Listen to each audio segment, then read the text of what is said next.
नमस्कार, जवाब तो देना होगा मैं आप सभी का स्वागत है। छत्तीसगढ़ की सियासत में 3 चरण में 11 सीटों पे लोकसभा के चुनाव संपन्न हो चुके हैं। लोकसभा चुनाव संपन्न होने के बाद अब दावों और कयासों का दौर लगातार जारी है, लेकिन उस दौर से पहले अब इन तमाम चीजों के उलझन, सियासी उलझन के बीच सबसे बड़ा सवाल ये और सबसे बड़ी बात ये कि आधा दर्जन से ज्यादा जो दिग्गज है उनकी साख दांव पे इस चुनाव पे लगी हुई है। उनके जीत हार से न केवल उनका बल्कि उस क्षेत्र के सियासत पे गहरा एक असर पड़ेगा। आज इसी विषय पे चर्चा करेंगे, लेकिन उससे पहले देख लीजिए ये खास रिपोर्ट।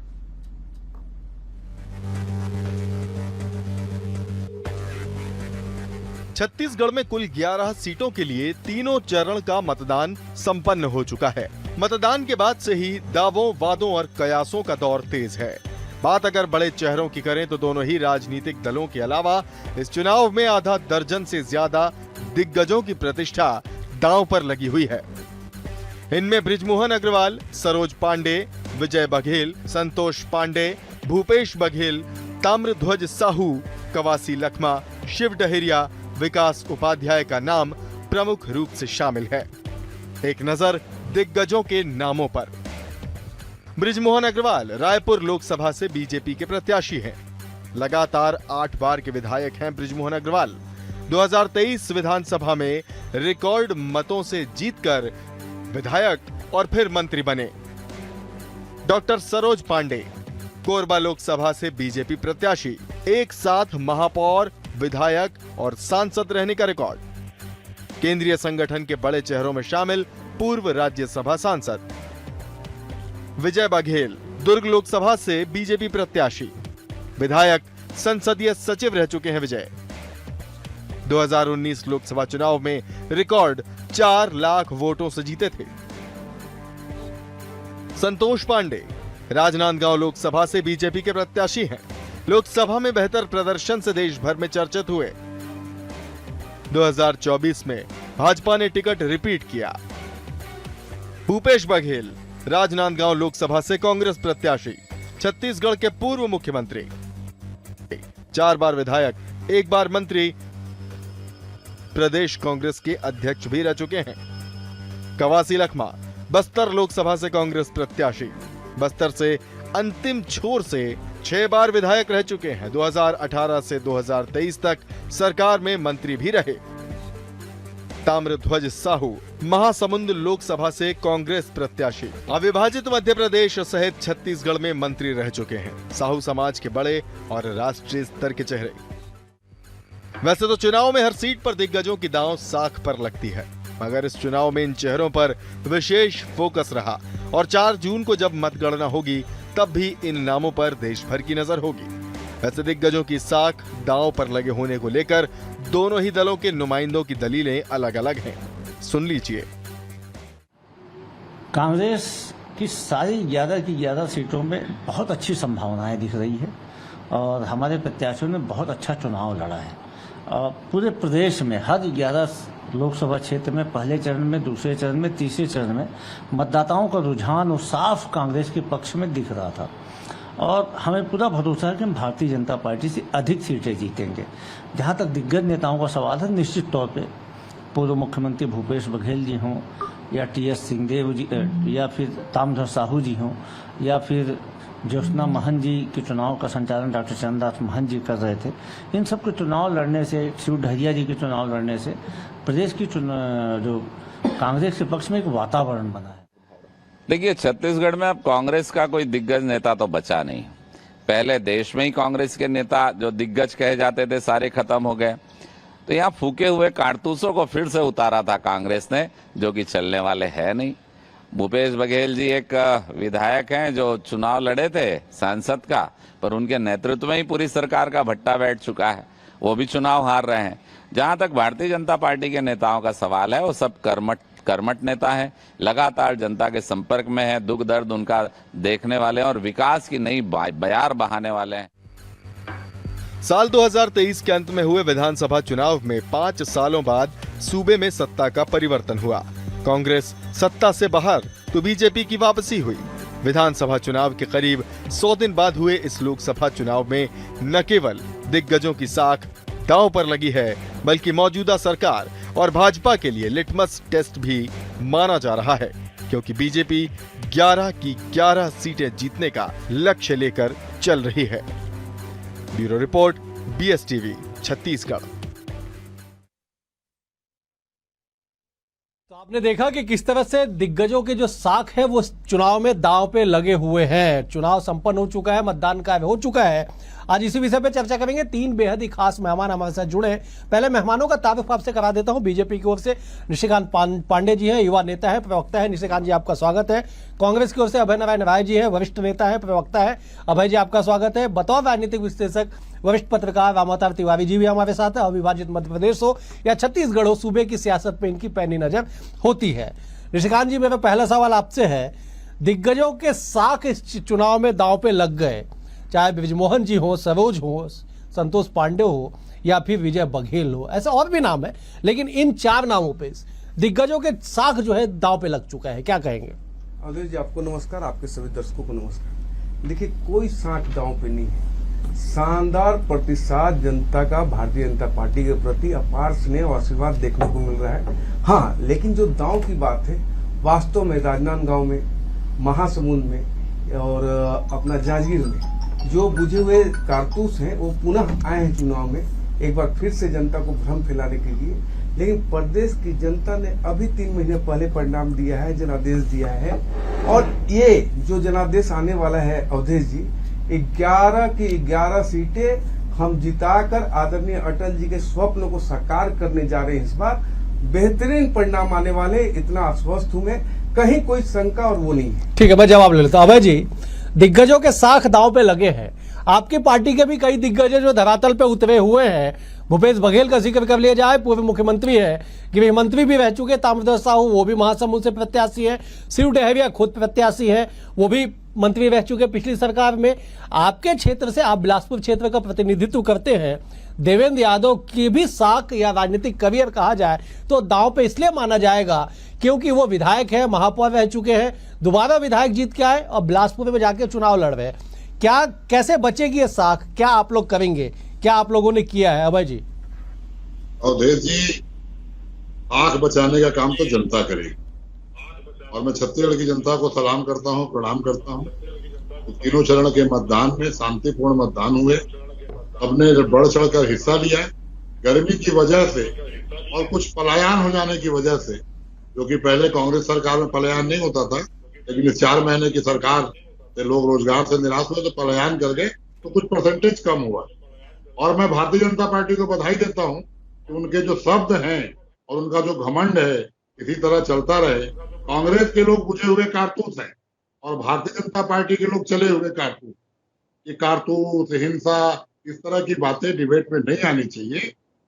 भारतीय जनता पार्टी की ओर से आपने जो दिग्गजों की दांव साख पर कहा, बृजमोहन जी दिग्गज हैं। हम सब छात्र राजनीति से उनके साथ छात्र राजनीति करते थे और आज भी उनका सम्मान करते हैं। विजय बघेल जी अपने आप में सम्मान के लायक हैं। उसके अलावा कोई बड़ा नाम हमको दिखता नहीं। सरगुजा में एक दल बदलू मिला है, जो कभी कांग्रेस कभी भाजपा, और जो महिला नेत्री लड़ रही है सरोज पांडे जी, उनका भी बड़ा नाम है, वो भी कोरबा जाके लड़ रही हैं। हमारी ओर से जो कांग्रेस की ओर से लड़ रहे हैं, पूर्व मुख्यमंत्री भूपेश बघेल जी, वरिष्ठ नेता और देश के हमारे कार्य समिति के सदस्य रहे ताम्रध्वज साहू जी हैं, पूर्व मंत्री शिव डहरिया जी हैं, और हमने भी 3 महिला शक्ति को इस मैदान में उतारा है। सरगुजा से, रायगढ़ से ज्योत्सना महंत जी सरोज पांडे के मुकाबले कोरबा से हैं, और महंत जी कई बार उस सीट को जीत चुके हैं, खुद भी जीते हैं, ज्योत्सना महंत भी जीती है। तो दिग्गजों की साख तो बाद में आएगी, पहले जनता की साख है, पहले लोकतंत्र की साख है, पहले संविधान की साख है कि चुनाव संपन्न हो गए और जनता का फैसला 4 जून को जब पेटी खुलेगा तो दिखेगा कि जनता किसके साथ गई। वो बुझे कारतूस जिसको कह रहे हैं, जब वो कारतूस चलेंगे तो समझ में आएगा कि जिनको ये दिग्गज बना के मैदान में उतारे थे वो कैसे धराशायी होते हैं। फिर भी जनता का फैसला है 4 जून को हम, और मैं ये दावा करता हूं कि 11 जीरो कहने वाले 4 जून को इस डिबेट में नजर नहीं आएंगे, क्योंकि वहां तो बिग जीरो दिखेगा। ठीक है अभय जी मैं लौटूंगा। मैं एक बार रामावतार जी का रुख कर लेता हूं। रामावतार जी, अभय जी स्पष्ट कह रहे हैं कि दिग्गजों की साख तो ठीक है, राजनीतिक तौर पे जो है वो है, लोकतंत्र की साख दांव पे लगी हुई है, जनता की साख दांव पे लगी हुई है। क्या आपका अनुभव कहता है, क्या आप विश्लेषण करते हैं इन दिग्गजों के नाम और उनके साख को लेके? राम अवतार जी। देखिए, हर राजनीतिक दल के अपने एजेंडे, अपने कार्यक्रम और अपनी नीतियां होती है, वो सत्ता प्राप्ति के लिए। जहां तक कांग्रेस जो है वो ये लगातार आरोप लगा रही है या इस एजेंडे में काम कर रही कि संविधान बचाओ, संविधान की रक्षा करो, संविधान बदल देंगे, आरक्षण खत्म हो जाएगा, लोकतंत्र खत्म हो जाएगा, तानाशाही आ जाएगा, इस एंगल पे आरोप, राजनीति, बयान और माइंडसेट करने की कोशिश कांग्रेस ने की है। वो उसी संदर्भ में ही कांग्रेस प्रवक्ता का बयान आ रहे हैं। परंतु अब प्रत्याशियों के जो भाग्य है मतपेटी में बंद हो चुके हैं। अब जनता का जो राय है वो आना शेष है। अभी तक जो जनमत संग्रह, जो लोगों से बातचीत होती है, उससे कहीं न कहीं ये तो लगता है कि भाजपा की पिछले 20-25 साल से जो सीटें ज्यादा आ रही है वो सीट फिर से ज्यादा आएगी, ऐसा एक मोटे तौर पर अनुमान आ रहे हैं। अब उसमें कौन सी सीट आएगी, कौन सी सीट नहीं आएगी, ये एक बड़ा बहस का और विश्लेषण का विषय हो सकता है। बिल्कुल सही। क्योंकि लोकसभा क्षेत्र में अलग अलग समीकरण चले हैं, कहीं जातिवाद चला है, लगभग जगह मोदी का व्यक्तित्व, मोदी की गारंटी, मोदी की चेहरा चला है। इसके कारण भाजपा के जो नैया वो पार लग जाएगी, ऐसी संभावनाएं व्यक्त की जा रही है। बिल्कुल सही। तो उसके मुकाबले, मोदी के मुकाबले की लड़ाई थी और ये कहा जा रहा था कि इस बार के भी चुनाव में पिछले बार के चुनाव की तरह मोदी का व्यक्तित्व, मोदी का काम इतना ऊंचा हो चुका है कि एक खंबे को लड़ा दो वो भी जीत जाएगा, ऐसी स्थितियां भी व्यक्त की जा रही थी। तो उसके बीच जो है एक कांग्रेस के बड़े बड़े दिग्गज, बड़े चेहरे, एक बड़ी रणनीतियां और बड़े जाति समूह के साथ चुनाव लड़के फाइट तो दिया है कांग्रेस ने। बिल्कुल सही। अब वो क्योंकि संगठन कमजोर है, वैसी आर्थिक हालत है ही नहीं है, बिल्कुल सही। जिस तरह लड़ पाए, उसके बीच आखिर कांग्रेस ने देश के अन्य राज्यों की अपेक्षा, अन्य स्थितियों की अपेक्षा छत्तीसगढ़ में बेहतर तरीके से लड़ाई तो लड़ा है। बिल्कुल। अब जनता का फैसला आना बाकी है, जनता क्या सोच रही है, ठीक है, नीचे की जमीनी हकीकत क्या है, बिल्कुल ये मत पेटी में बंद हो चुकी है। उस पे 4 जून को पता चलेगा। ठीक है, मैं एक बार निशिकांत जी का रुक कर। निशिकांत जी, जिन तमाम नेताओं के नाम का जिक्र किया गया, आपने सुना भी होगा, जब हम लगातार नाम का जिक्र कर रहे हैं, उनके चुनाव जीतने हारने से एक बड़ा प्रभाव पड़ता है, न केवल उनके अपने व्यक्तिगत राजनीति में, पार्टीगत राजनीति में, बल्कि क्षेत्र की राजनीति में भी एक बड़ा असर होता है। इसीलिए कहा जाता है कि दिग्गजों की साख दांव पे है। कैसे आप लोग इसे लेके आगे बढ़ रहे हैं? क्योंकि फैसला तब हो चुका है, जनता जनार्दन ने अपना मत दे दिया है, 4 जून का इंतजार है, लेकिन बावजूद उसके कल ही हमने देखा कि बृजमोहन जी जो रायपुर लोकसभा से प्रत्याशी हैं, वो चुनाव संपन्न होने के बाद जब केंद्रीय कार्यालय पहुंचते हैं तो भव्य आतिशबाजी कर दी जाती है, मिठाइयां बांट दी जाती है। यही जनता के मन का जो बात है ना, वो आपके सामने स्पष्ट है। एक तरफ नामदार है, एक तरफ कामदार है। देखिए, विकास की गति को हमने आगे बढ़ाया, जन हितैषी योजनाओं को अंत्योदय के भाव से आखिरी व्यक्ति तक पहुंचाने का काम किया। सशक्त भारत और विकसित भारत के संकल्प के साथ हम जनता के बीच में गए। आपको अवधेश जी समझना पड़ेगा, चुनाव लड़ता कौन है? संगठन और कार्यकर्ता। रामचरितमानस में एक दोहा है, सुमति कुमति सबके उड़ रही, वेद पुराण नाथ सब कहीं, जहां सुमति तहां संपत्ति नाना, जहां कुमति तहां विपत्ति निदान। आप देखिए, भारतीय जनता पार्टी एकजुट होके और परिश्रम का प्रकाष्ठा करके, हमारी सरकार है, जनहितैषी योजनाएं हैं, 65 करोड़ से ज्यादा हितग्राही है, उसके बाद भी एक एक कार्यकर्ता 400 पार के लक्ष्य को लेकर आगे बढ़ रहा है। अभी हमारे मित्र रोजगार की बात करेंगे, 4 महीने में रोजगार।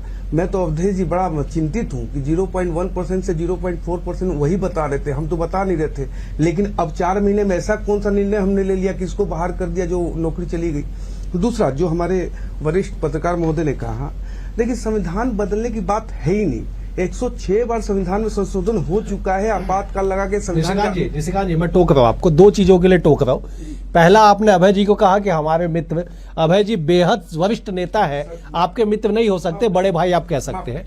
दूसरी बात आपने कहा कि वरिष्ठ पत्रकार ने कहा कि संविधान बदलने की बात, वरिष्ठ पत्रकार ने नहीं कहा, ये कांग्रेस की बातें हैं, कांग्रेस कह रही है, उन्हें उस बात को राम अवतार जी ने कोट किया। क्षमा चाहता हूँ, मेरा कहने का मतलब वही था कि राम अवतार जी ने जो कोट किया, तो 106 बार संशोधन हो चुका है, संविधान की आत्मा को, देश को जेल बना के बदल दिया गया है। दूसरा, आरक्षण की बात जो उठ रही है, आरक्षण की बात में एक सवाल अभय जी से जानना चाहता हूँ, बड़े भाई हमारे, अभय जी बता सकते हैं क्या कि जामिया मिलिया में, अलीगढ़ में, कश्मीर में आरक्षण किसके कालखंड में और क्यों और कब खत्म हुआ?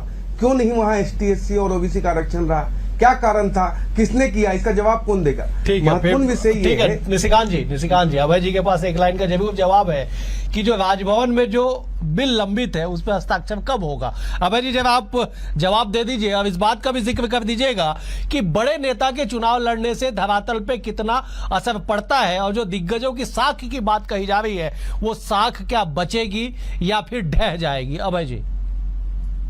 अवधेश जी, भारतीय जनता पार्टी के प्रत्याशियों को देख लीजिए और कांग्रेस के प्रत्याशियों को देख लीजिए। आपका शीर्षक दिग्गजों की परिभाषा में किसको लाता है ये भी आपको समझ में आ जाएगा। हम जहां भूपेश बघेल, ताम्रध्वज साहू, शिव डहरिया जैसे दिग्गज उतारे हैं, 3 महिला शक्ति हमने उतारा है, 2 हमने युवा चेहरे दिए हैं, विकास उपाध्याय और देवेंद्र यादव। और देवेंद्र यादव ने तो बिलासपुर में कमाल किया। पूरी की पूरी भारतीय जनता पार्टी, धर्मलाल कौशिक जी, अमर अग्रवाल जी, धर्मजीत सिंह जी, सुशांत शुक्ला हमारे युवा विधायक बने हैं, छोटे भाई हैं, बेलतरा से पारी चालू की, सारे के सारे लोगों का पसीना बहाने से लेकर आखिरी दम तक बूथ पर खड़े रहने का के लिए हमने विवश किया। ये हमारे देवेंद्र यादव का एक युवा चेहरे का कमाल था। ये दिग्गज नहीं है विकास उपाध्याय और देवेंद्र यादव, लेकिन भारतीय जनता पार्टी के उस तोड़ का जवाब थे कि जब भारतीय जनता पार्टी मोदी के नाम पर कह रहा है फिर चुनाव लड़ रही है, जब भारतीय जनता पार्टी जाति के नाम पे चुनाव लड़ रही है, जब भारतीय जनता पार्टी एजेंडे को अपने फिक्स करती है धर्म पे, तब हमारे चेहरे दिग्गज इसलिए हैं कि कांग्रेस की नीति लेकर देवेंद्र यादव, विकास उपाध्याय, शिव डहरिया, भूपेश बघेल, ताम्रध्वज साहू, हमारी शशि सिंह, ज्योत्सना महंत, ये सिद्धांत और मुद्दों को लेकर जनता के बीच में थी कि 10 साल में आपने क्या किया और 5 साल में इंडिया गठबंधन की सरकार बनेगी तो हम क्या करेंगे। हम इन मुद्दों पे रहे, लेकिन ये पूरी तरह से आज देख लीजिए, मैं इस बात को आगे नहीं ले जाना चाहता, लेकिन आज कहाँ आ गए? आज अडानी अंबानी पे खुद मोदी जी आ गए। स्वयं पित्रोदा एक बयान को उन्होंने फिर मुद्दा बना लिया। तो मुद्दों से भटकाने का काम छत्तीसगढ़ में हुआ है, लेकिन छत्तीसगढ़ के लोग परसा कोल ब्लॉक में रहे, छत्तीसगढ़ के लोग अडानी के खदानों पर रहे, छत्तीसगढ़ के लोग रेलवे जोन के बंद ट्रेनों पर रहे। एक मुद्दे का चुनाव हुआ है और मैंने कहा ना कि 4 तारीख को जनता तय करेगी कि दिग्गज कौन है। जो जीता वो सिकंदर, कौन जीतेगा, कौन कैसे जीतेगा, वो 4 जून को पेटी खुलेगा। हमको जनता पे भरोसा है, लोकतंत्र पे भरोसा है, संविधान पे भरोसा है, और इमरजेंसी का माला जपते 50 साल हो चुका। मैं आज भी कहता हूं निशिकांत जी, आप छोटे भाई हैं, भारतीय जनता पार्टी के प्रवक्ता हैं, इमरजेंसी घोषित इमरजेंसी थी, संविधान के तहत थी, एक धारा के तहत थी, लेकिन आज अघोषित आपातकाल चल रहा है। आज तो राजनाथ सिंह के ऊपर आपातकाल है, आज तो आपके कोई मंत्रियों के ऊपर आपातकाल है, आज तो आपके इमरजेंसी की बात अमित शाह और मोदी के अलावा कोई मंत्री बोल नहीं पाता। लेकिन दिग्गजों की साथ जनता के पास है, जनता जिसको दिग्गज बनाएगी वो 4 तारीख को बनेगा। अब बिल्कुल अभय जी मैं लौटूंगा, आप बिल्कुल सही कह रहे हैं कि जनता जिसे दिग्गज बनाएगी, जिसे मानेगी, वही दिग्गज इस मैदान में टिकेगा, सांसद बन के वो आएगा। मैं रामोताब जी का रुख कर लेता हूं। रामोताब जी, अभय जी ने एक बात कही कि एजेंडा बनाम चेहरा। बीजेपी के पास एजेंडे थे, लेकिन कांग्रेस के पास चेहरे थे, और उन्हीं चेहरों की बात हम कर रहे हैं, उन्हीं दिग्गजों की बात कर रहे हैं। रामोताब जी क्या कहता है आपका विश्लेषण? आपने ठीक कहा कि एजेंडे बनाम चेहरे थे। भाजपा के अपने एक एजेंडे हैं, उसकी एक नीतियां हैं, उन नीतियों के तहत वो उसके मुद्दे पे चलते हैं। उसके मुकाबले के लिए जो चर्चित चेहरे थे, बड़े चेहरे थे, उन चेहरों को कांग्रेस ने उतारा। परंतु इसके बावजूद भी भाजपा में भी चर्चित चेहरे, बड़े चेहरे हैं, चाहे बृजमोहन अग्रवाल जी हो, सरोज पांडे राष्ट्रीय पदाधिकारी, संतोष पांडे जो है वो संगठन के चेहरा हैं, RSS के चेहरा हैं। तो उन लोगों को जो प्रतिष्ठा है वो दांव पे लगी है। और हम देखें कि भारतीय राजनीति में व्यक्तिवाद चलता है। जैसा जो भाजपा बहुत दम्भ भरती है, हमारा संगठन है, हमारी रणनीति है, हमारी सोच है, हमारे पास संघ है, वो सारे चीजें दरकिनार है, मोदी सबसे ऊपर है। मोदी का व्यक्तित्व जो है, मोदी का कार्य, मोदी की रणनीतियां को आज उसको तो भुना रही ना भाजपा, तो व्यक्तित्व वहां भी काम कर रहा है। वो एक बड़े पैमाने पे कर रहा है, राष्ट्रीय स्तर पर, छोटे स्तर पर नहीं है। उनका चेहरा इतना बड़ा, इतने हो गया है व्यापक। जैसा इंदिरा गांधी थी, कांग्रेस के मायने थी, उसी तरह भाजपा के आज मायने मोदी जी हैं। तो व्यक्तियों की प्रतिष्ठा तो दांव में लगती है चुनाव में। हमारा राजनीति जो है व्यक्तिवाद पे चलता ही है, चाहे जितने क्षेत्रीय दल हैं वो व्यक्तियों पर चलते हैं, व्यक्तित्व पर चलते हैं और प्रतिष्ठा पर चलते हैं, वो तो लगे रहते हैं। इस लोकसभा क्षेत्र में भी है, और सबसे ज्यादा निगाह दो जगह और ज्यादा तारीख, कोरबा में और राजनांदगांव में। बिल्कुल सही। जिन सीटों में दोनों पार्टी के दिग्गज हैं उनकी प्रतिष्ठा दांव में है। वहां फैसला क्या आता है ये राजनीतिक पंडित लगा रहे हैं, सटोरिये बाजार में भी आ गए हैं, तो अलग अलग तरीके से आकलन लगा रहे हैं, दांव लग रहे हैं। जनता ने क्या सोचा है, जनता किस पर मोहर लगाई है, किसको अपना सही प्रतिनिधित्व दे रही, ये एक जिज्ञासा, उत्सुकता 4 तारीख तक बनी रहेगी। बिल्कुल। तो अब जो भी इसमें चुनाव जीतेंगे वो एक बड़े व्यक्तित्व की तरह अपनी पार्टी में उभर कर सामने आएंगे और समीकरण पूरा बदला हुआ दिखेगा। बिल्कुल बिल्कुल, आपने सही कहा। मैं निशिकांत जी का रुख कर। निशिकांत जी, ये बात तो बिल्कुल रामावतार जी ने सही कहा कि कोरबा एक ऐसी सीट है कि 2019 में जब मोदी लहर चला देश भर में, 300 सीट पार आप लोग कर गए देश भर में, वैसे में कोरबा सीट को जीत जाना ज्योत्सना महंत का, और वहां पे आपको इस बार दुर्ग से अपनी बड़ी नेत्री, बड़े चेहरे सरोज पांडे जी देश भर में स्वीकार की जाती है, देश भर की बड़ी नेत्री है वो, एक साथ महापौर, विधायक, सांसद रह चुकी है, लिम्का बुक ऑफ रिकॉर्ड में नाम उनका दर्ज है, केंद्र में वो केंद्रीय पदाधिकारी रह चुकी है, राज्यसभा की सांसद हाल फिलहाल में 2 अप्रैल में उनका कार्यकाल समाप्त हुआ है। तो आपको ज्योत्सना महंत के सामने सरोज पांडे को उतारना पड़ा, ये रणनीति का हिस्सा है, दिग्गज मैदान में उतरे हैं, कैसे आप कोरबा सीट को हल्के में ले रहे हैं? नहीं, कोई हल्के में नहीं ले रहे हैं। अभी हमारे बड़े भाई जो बोल रहे थे कि भारतीय जनता पार्टी के कार्यकर्ता और नेता पसीना बहा रहे, ये स्वीकृति है, हमने पसीना बहाया है, पसीना बहा के इस लड़ाई को लड़ाया। हल्के में कोई चुनाव भारतीय जनता पार्टी का संस्कार नहीं है, चुनाव को पूरा तरीके से लड़ा गया है, और सरोज पांडे जी बिल्कुल कोरबा से विजय श्री प्राप्त करने जा रही हैं और अच्छे बहुमत से प्राप्त कर रही हैं। विषय ये है कि देखिए, जो सरोज पांडे जी की बात कर रहे हैं या बृजमोहन अग्रवाल जी की बात कर रहे हैं, ये आज से राजनीति में नहीं है, 3-3, 4-4 दशक से राजनीति में है और राजनीति को समझते हैं, और प्रदेश की जनता ने उनको लगातार आशीर्वाद दिया, स्नेह दिया है। और भारतीय जनता पार्टी ने जो प्रदेश में काम किया और जो मोदी जी की गारंटी के रूप में हमने जो गारंटी दी थी वो विधानसभा के पूर्व, उसको डिलीवर किया है, उसका एक प्रतिशत भारतीय जनता पार्टी को मिलना है। तो प्रदेश की जनता ने ये तय कर लिया है कि मोदी जी के सशक्त भारत और विकसित भारत के संकल्प के साथ उनको आगे बढ़ना है, और वास्तव में 11 की 11 सीटें हम जीतने जा रहे हैं। ठीक है भाई जी, जब आप जवाब दे दीजिएगा कि बीजेपी तो एक तय कर चुकी है कि विकसित भारत के संकल्प के साथ देश की जनता चल रही है,